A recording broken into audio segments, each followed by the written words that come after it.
Buenas tardes a todos, sean bienvenidos si me escuchan. Buenas Buenas tardes, tardes. profesor. Bueno, buenas Buenas tardes, tardes, profesor. bienvenidos a esta clase de ética y ontología. Hoy vamos a ver una parte relacionada con lo que es el dolo y la culpa y otros elementos relacionados con la ética. También les quería informar que hoy les estaré colocando, esta noche les estaré colocando también la actividad del 20% del primer corte. ¿Ok? Entonces, mi recomendación es que traten de entregar la tarea que tienen pendiente. Sé que todavía falta tiempo para entregarla, pero para que le dediquen tiempo a la del 20% también, porque están muy pegadas, están muy seguidas. Bueno, vamos entonces a compartir pantalla y para que veamos un poco de qué se trata la clase.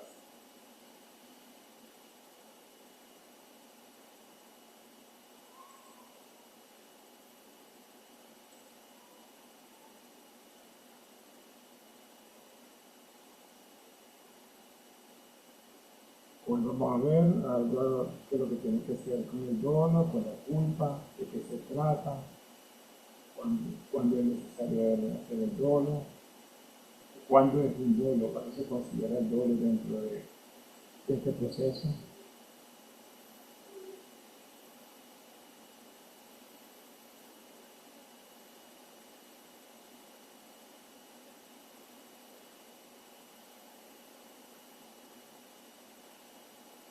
Ok, perfecto.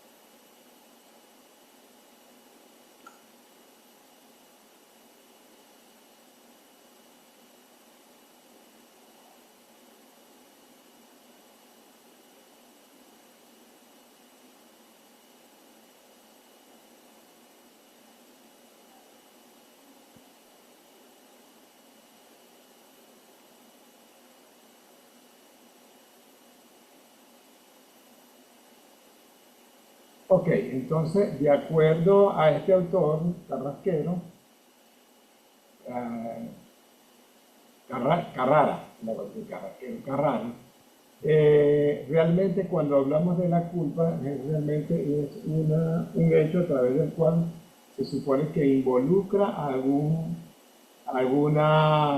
algún hecho delictivo y que pudiera ser la omisión de alguna consecuencia para calcular o cuando sea posible o puede ser previsto algún hecho que por sí fue hecho con intencionalidad.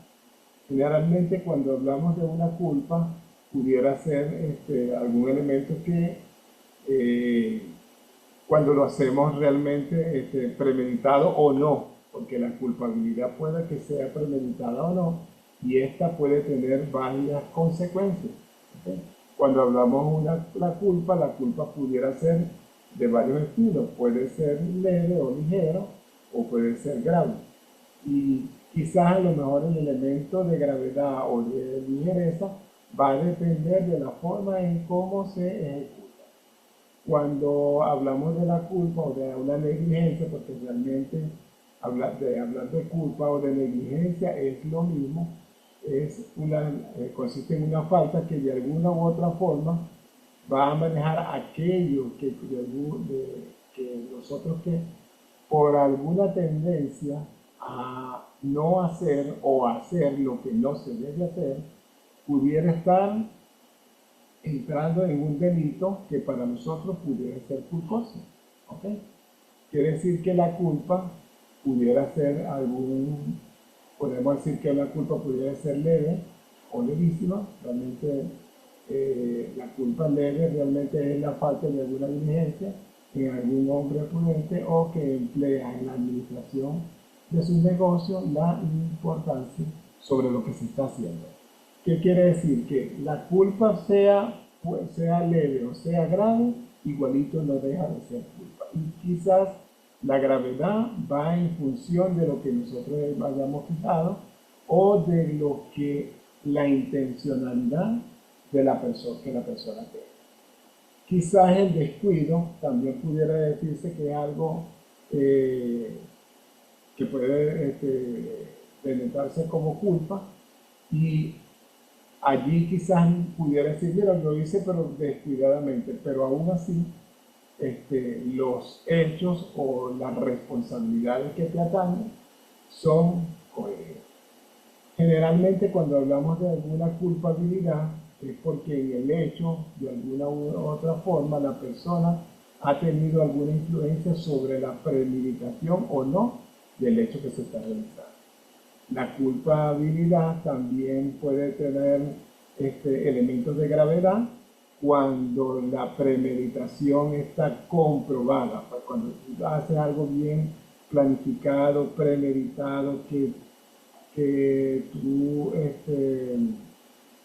digamos, preparaste el hecho como tal, ahí esa culpabilidad pudiera ser entonces grave. O sea que, pero la culpa no te exime de algunas de las consecuencias que estas pueden tener, porque sea grave o sea leve la culpabilidad, siempre va a acarrear elementos o digamos, alguna consecuencia que por ella pudiera denotar. Pero realmente la culpa dentro de la ética, vamos a verlo así, porque esto lo estamos viendo desde el punto de vista legal, pero vamos a ver el punto de vista de la ética. ¿Por qué dentro de la ética se ve la culpabilidad? Porque muchas veces nosotros con nuestros hechos, que aun cuando los hagamos con intencionalidad o no, también podemos demarcar cuestiones de poca ética. ¿Okay? Y la ética, recuérdense que la ética nosotros la podemos denotar de acuerdo a las condiciones de moralidad que nosotros hemos manejado.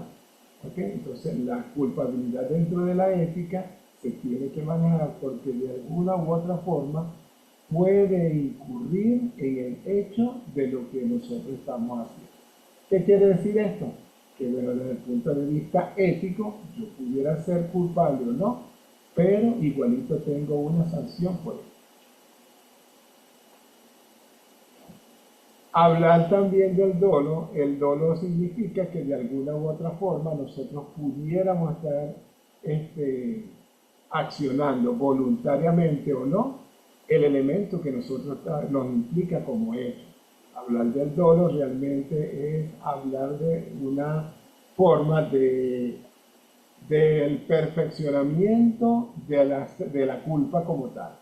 ¿Okay? Y hablar del dolo, justamente como dice acá Grinaski, es la voluntad consciente, o sea que tú estás consciente de lo que tú estás haciendo. No es como en la culpa que si pudiera ser grave o no, pero pudiera estar inconsciente o pueda que que no sea premeditado. Pero el dolo sí hay premeditación. Por eso es que cuando hablamos de algún hecho, pudiéramos decir que el hecho tiene, hay culpabilidad y hay dolo, porque en este caso, cuando actúan los dos, es que de alguna u otra forma el delito está hecho, pero también fue premeditado. ¿Okay? O sea que cada vez que nosotros hablemos que en algún hecho donde existe el dolo, es porque la voluntad propia del individuo a sí mismo lo está acariciando. Ahora, en la ética, cuando hablamos del dolo dentro de la ética, el dolo sí es como un elemento de penalización, porque tu culpabilidad sobre los elementos que tú estás haciendo o sobre las acciones que estás haciendo, pues éticamente, pues obviamente va en contra de los valores y de los principios morales que nosotros hemos practicado. Por eso es que cuando nosotros hablamos de la ética, de tener ética o de accionar con ética, también debemos tener presente que hay elementos donde nosotros podemos ser culpables de lo que estamos diciendo inclusive. ¿Okay?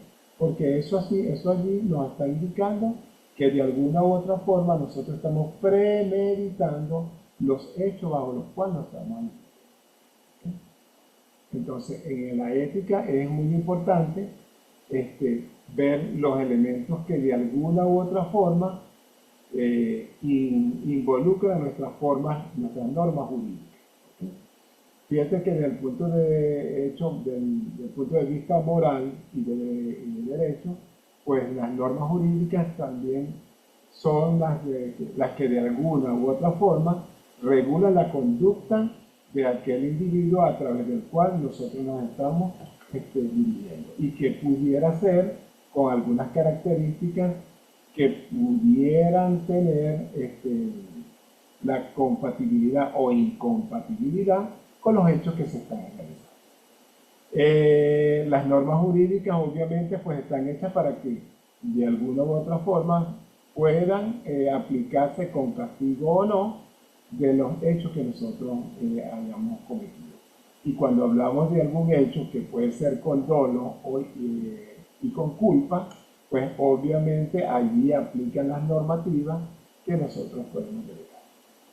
Ahora, ¿por qué todo esto se evalúa dentro de la ética? Porque precisamente nosotros como profesionales podemos estar evaluando cada uno de los elementos que nosotros podemos utilizar en nuestras normativas. Nosotros como ingenieros, nosotros vamos a tener un código de ética que lo vamos a ver más adelante, ¿ok?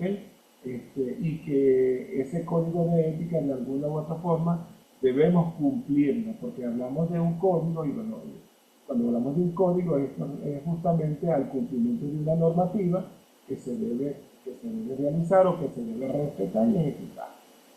De lo contrario, pues entonces nos aplicarían normas jurídicas que de alguna u otra forma pues se pueden dar culpabilidad sobre los hechos que se hacen. El Colegio de Ingenieros tiene consigo un conjunto de normas, de normativas éticas y de normas que pudieran ser previstas sobre los elementos que un ingeniero en sus actos de trabajo, con culpa o no, pudiera cometerlos, ¿ok? Y que pudiera demostrarse el dolo dentro de la ejecución de lo que están haciendo. Por eso es que cuando nosotros vamos a ejercer nuestra profesión debemos actuar con mucho tacto y con mucha ética para no crear esto. Y lo primero que debemos hacer es tratar de cumplir nuestras normas o nuestros códigos que aparecen en el Colegio de Ingenieros. Pero esto lo vamos a ver nosotros en una sección que se va a llamar exclusivamente el Código de Ética del Colegio. Las normativas también no solamente van a ser legales, sino también morales, desde el punto de vista moral. Y recuerden que en la sociedad donde nosotros convivimos, uno de los elementos que vamos a imponer es nuestras propias normas morales. ¿Por qué? Porque recuerden que dependiendo de la sociedad donde vivimos, las normativas pudieran ser para unas personas aceptables, como porque para otras no.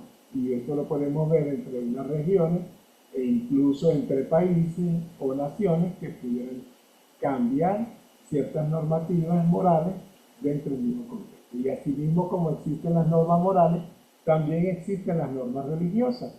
¿Por qué? Porque tenemos libertad de culto y hay ciertas normas que establecen desde el punto de vista religioso que para algunos de nosotros pudieran ser aceptables, porque así lo es, pero para otros no, porque la religión donde esas personas se pudieran desenvolver pueden ser de condiciones totalmente distintas. Acuérdense que cuando hablamos de religión hablamos de una creencia o de algo o de alguna fe que por alguna u otra forma pues nosotros pudiéramos estar manejando pero que la fe va a depender de cada una de las personas y de la religión obviamente de donde nosotros nos comportamos. Existen ciertas reglas éticas y de hecho de esas ciertas reglas está el código de ética. Pero ¿qué es un código de ética? ¿Okay? Se conoce realmente el código de ética como un conjunto de normas que regulan una materia determinada y que, por ejemplo, como el caso del Colegio de Ingenieros, que tiene un código de ética y lo vamos a ver más adelante, pues es un conjunto de normativas que nosotros debemos cumplir y que debemos respetar. Estas normativas o estas normas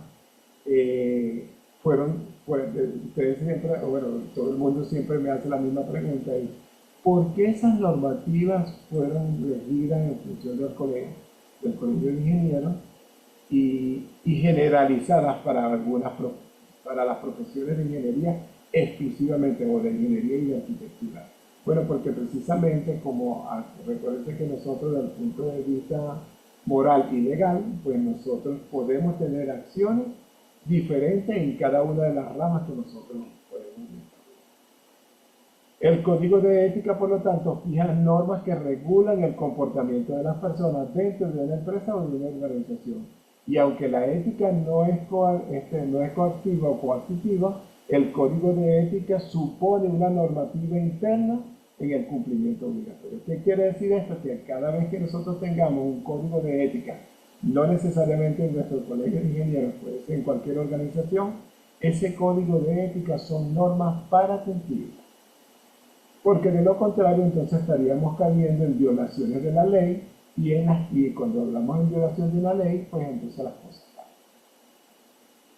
El código de ética generalmente pudieran ser regulaciones y fíjense que cuando ustedes hicieron el trabajo, este trabajo del 10%, hablamos de las normativas o del código de Hammurabi, que es un código muy antiguo. Y por lo que ustedes pudieron ver, pues se trataban de ciertas normativas que estaban reglamentarias, claro, en la época para cuando las hicieron, pues y a la forma que ellos las hicieron, pues tenía su tendencia y su conocimiento y su forma de aplicación. Pues. Obviamente hoy en día esas normas han cambiado muchísimo. ¿Por qué? Porque bueno, las mismas reglas o las mismas condiciones éticas hacen que estos elementos pudieran cambiar. Fíjense que en el código de Hammurabi pues había muchos elementos, fíjense que allí está lo del ojo por ojo y el diente por diente, porque bueno, en aquella época eso era válido. Hoy en día pues esas cosas no son así, pues porque han cambiado en función de lo que nosotros hemos ido evolucionando en nuestra normativa.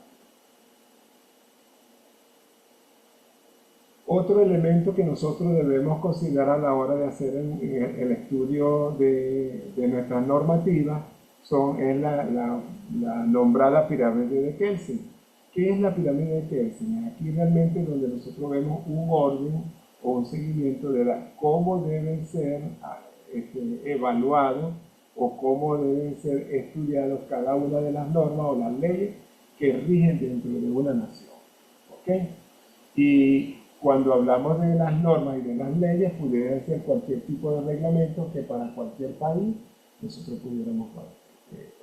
Por ejemplo, en la cúspide, acá en Venezuela, nosotros podemos decir que lo primero que nosotros tenemos es nuestra Constitución Nacional, ¿okay? Y que es la que debería regir cualquier elemento que nosotros tengamos. ¿Qué quiere decir? Que a la hora de hacer nuestras regulaciones, el primer elemento que nosotros debemos estudiar es nuestra Constitución. ¿Por qué? Porque esta es nuestra Carta Magna, ¿okay? Nuestra máxima Carta Magna a nivel nacional, a través del cual nosotros podemos regir cualquier legislación, bien sea laboral, cultural, religiosa o de cualquier.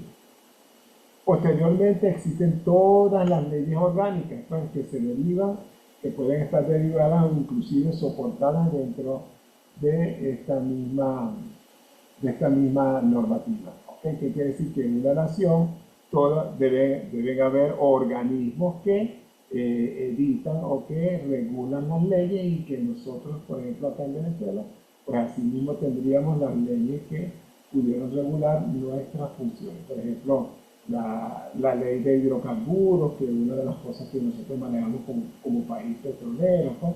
Entonces, este tipo de ley, pues nosotros debemos seguirla y respetarla.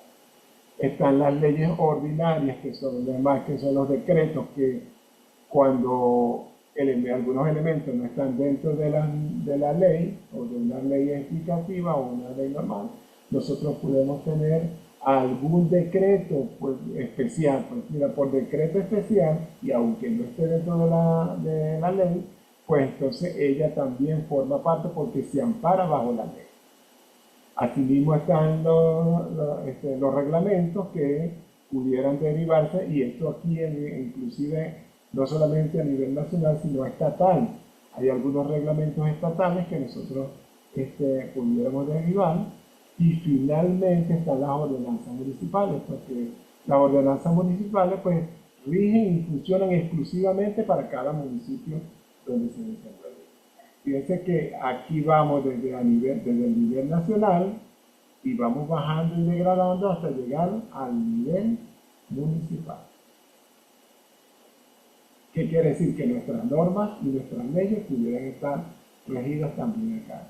La ley del ejercicio del ingeniero y la arquitectura está dentro de esta normativa como una ley orgánica porque es una ley que fue aprobada en el 1964 y que de alguna u otra forma todavía está vigente. Que tiene alguna falla, es posible que sí sea. Pero lo lógico es, o lo legal es que nosotros deberíamos actualizarlo. Vamos a ver si cuando ustedes se gradúen pues, y lleguen a ser miembros del Colegio de Ingenieros, pues tendrían la opción para que modifiquen y actualicen esa ley que está bastante... Es la ley que tenemos. Y aun cuando hay elementos que todavía pues, pudiéramos decir, mira, están fuera de contexto, pero como por ejemplo los sueldos y los salarios que hay allí, pues eso deberían actualizarse. Cuando hablamos de la deontología, recuerden que la deontología no es más que el estudio directo que se hace desde el punto de vista ética dentro de nuestra profesión. Los estudios deontológicos van directamente con la eficacia y el control disciplinario que pudiera observarse dentro de las normas éticas en la profesión donde cada quien se desenvuelve. ¿Qué quiere decir? Que nosotros deontológicamente nos vamos a regir por nuestras leyes de la ingeniería y de la arquitectura y que esa de alguna u otra forma pues va a ser nuestra forma de nuestra forma de actuar. Pero los médicos también, los abogados tienen sus propias leyes porque deontológicamente tienen sus propios elementos que pudieran garantizar las funciones que se van a desempeñar en cada uno de ellos. Nosotros como ingenieros o como arquitectos, pues tenemos nuestra ley, que es la ley del ejercicio de la profesión de la ingeniería, de la arquitectura y profesiones afines, a través del cual nos garantiza ese cumplimiento profesional que nosotros debemos hacer. ¿Que debemos apegarnos a nuestras leyes? Claro que debemos hacerlo. Y posteriormente nosotros la vamos a estar estudiando para que vean cada uno de los elementos que está delicioso. Bueno, realmente hasta aquí era lo que quería que habláramos un poquito sobre lo que era la ética con los valores, la moral, las costumbres, los diferentes elementos de la ética, la moral y el derecho, y con esto terminamos el capítulo 1. Como les decía inicialmente, pienso que ya ustedes deberían ya tratar de terminar la actividad del 10%, que es bastante sencilla. Esta noche les voy a colocar la otra actividad sobre el 20% para que comiencen a trabajar sobre ella y que la próxima semana, en la próxima clase, vamos a hablar un poco de qué se trata esa actividad. No sé si tenían alguna pregunta o si tienen alguna duda sobre la actividad anterior, la del 10%. Buenas. Profe, ¿me escucha? Sí, sí, le escucho. Profe, me disculpa. Bueno, ya yo estaba en su clase desde el inicio, pero estaba viendo otra clase al mismo tiempo. De Ah, verdad, no se preocupe, no se se preocupe. se me estaba complicando un poco. Y bueno, precisamente, sí lo tenía allí, pero digamos que ya me puse prácticamente, fue a lo último porque estaba viendo otra clase. Ya la actividad del 10% yo ya la La entregué, subiste. ya con el contenido que ya Ujú. sé, o sea, que usted colocó y que se puso, pues. Perfecto. Entonces ya está allí.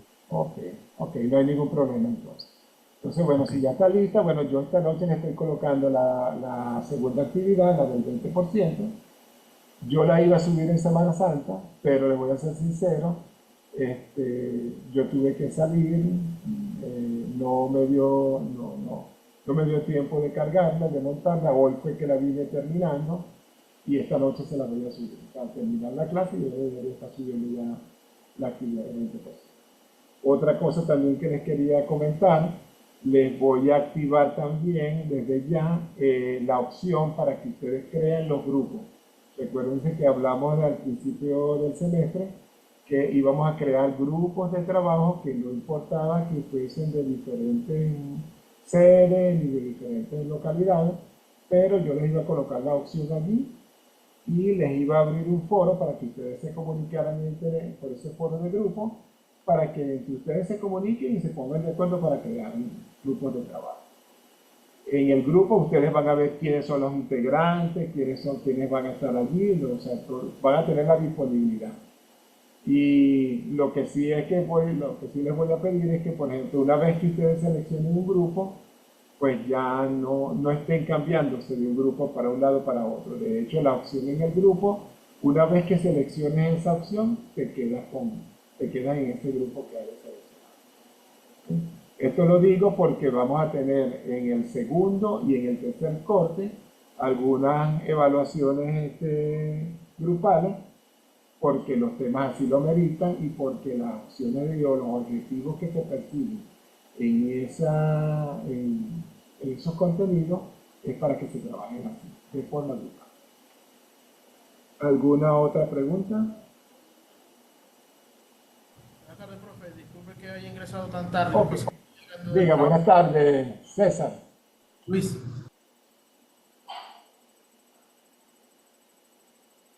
Ajá, buenas tardes. Buenas tardes, profe. Luis por acá. Pasa que Luis, pensé que era César. Luis, ¿cómo estás, Luis? Dígame. voy llegando del trabajo, profe.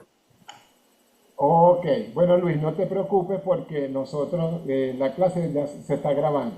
Yo lo que hago es que la convierto y la voy a subir en el aula también. De todas maneras, le estaba comentando a tus compañeros pues que trataran de terminar el primer 10% que ya tienen allí de la asignatura, ¿ok? De las actividades para que se dediquen al 20% que lo voy a montar esta noche, ¿ok? Que ya lo tengo listo también. Y Ok, también les estaba comentando que íbamos a crear unos grupos de trabajo que pueden ser, que no importa de la localidad, de donde sea, eso ahí no hay ningún problema. Lo voy a dejar al criterio de ustedes para que formen esos grupos de la mejor manera posible. Si ustedes se quieren poner de acuerdo y todos quieren ser de la misma sede, lo pueden ser. Pero si son de sedes combinadas, no hay ningún problema. Y la idea de estos grupos es porque vamos a tener en el segundo y el tercer corte algunas actividades de índole grupal para que puedan desarrollar su trabajo. O sea, es para más que todo para cumplir con un objetivo que se está pidiendo, que pide el programa de manera grupal. De todas maneras, la clase la vas a tener grabada, la vas a poder escuchar cuando tú quieras y cualquier duda, pues estamos a la hora.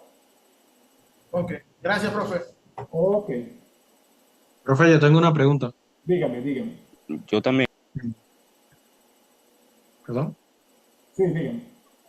Eh, lo que pasa es que cada vez que entramos igual hay personas diferentes siempre en la materia. No sé cuántas personas son en total.